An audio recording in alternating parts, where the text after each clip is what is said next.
Lokvani news network, बातमी मागची बित्तम बातमी। विजयपूर नगर या राष्ट्रीय महामार्गावर भीषण अपघात, एकाचा जागीच मृत्यू तर दोघे गंभीर जखमी। मयत वाहन चालक मंगळवेढा तालुक्यातील जंगलगी येथील रहिवासी।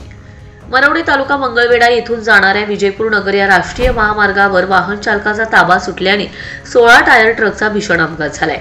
यामध्ये वाहन चालकाचा जागीच मृत्यू झालाय तर एका महिलेसह एक युवक गंभीर जखमी झाला असून जखमीवरती सोलापूर जिल्ह्यात खासगी रुग्णालयात उपचार सुरू आहेत।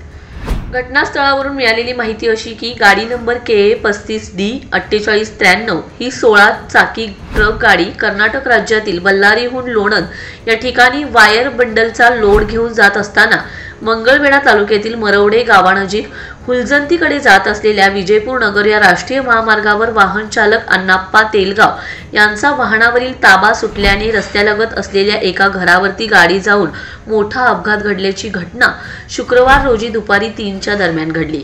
या घटनेत वाहन चालक अप्पांना तेलंगणा गाव जंगलगी तालुका मंगळवेढा यांचा जागीच मृत्यू झालाय तर घरामध्ये असलेल्या एका महिलेला व गाडीतील एका व्यक्तीला गंभीर जखम झाली असून जखमींवरती खासगी रुग्णालयात उपचार सुरू आहेत। घटनेची माहिती मिळताच मंगळवेढा पोलिसांनी घटनास्थळी भेट देत घटनेचा पंचनामा केलाय तर घटनास्थळी बघ्यांची मोठी गर्दी जमली होती। अधिक तपास मंगळवेढा पोलीस करीत आहेत। लोकवाणी न्यूज नेटवर्क, बातमी मागची बित्तम बातमी।